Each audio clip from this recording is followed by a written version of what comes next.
Hi! Welcome to Australia, where everything is Upside down!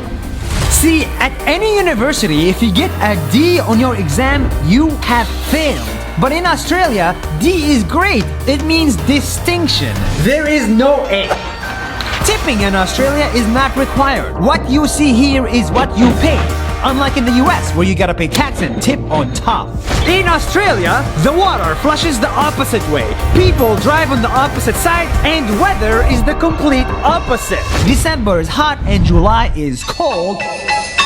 That's why Santa is naked. And most surprisingly, the word is used a lot. Hey, how are ya? I'm good. Yourself? Good. I'm serious.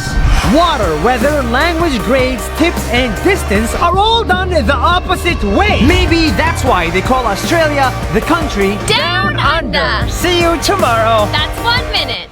YouTube, if you like this video, then I think you're gonna love NAS Academy.